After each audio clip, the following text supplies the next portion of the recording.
नमस्कार दर्शक बंधु मो राहुल आपण मैंने देखुंती ओडिया न्यूज टीवी भिडटी भल लगी चैनल को लाइक शेयर एंड सब्सक्राइब करने को जमार भी भूलिबे नहीं। राज्य में आसंता 2 दिन पर्यंत बड़ वर्षार संभावना नहीं। काँ बा अंचल में वर्षा हो पारे। आसंता 6 तारिख वर्षार परिमाण बढ़ 7 प्रबल वर्षा हो पारे। 9 तारिख जाए लगी वर्षा लघुचाप घनीभूत हो गभीर अवपात रूप नेबा पर बिहार और पार्श्ववर्ती झारखंड उपरे रही। अनुमान कर रविवार दिन उत्तर ओडिशार अनेक जगार वर्षा हो पारे। दक्षिण में विशेष वर्षार संभावना नहीं।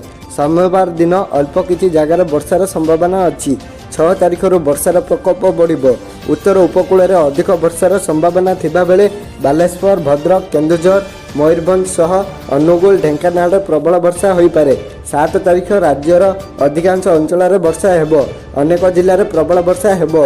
8 और 9 रे उत्तर ओडिशा रे अधिक वर्षा हो पारे। आपणक अंचल में वर्षा होउछि कि नहीं हमको कमेंट माध्यम रे जणांतु।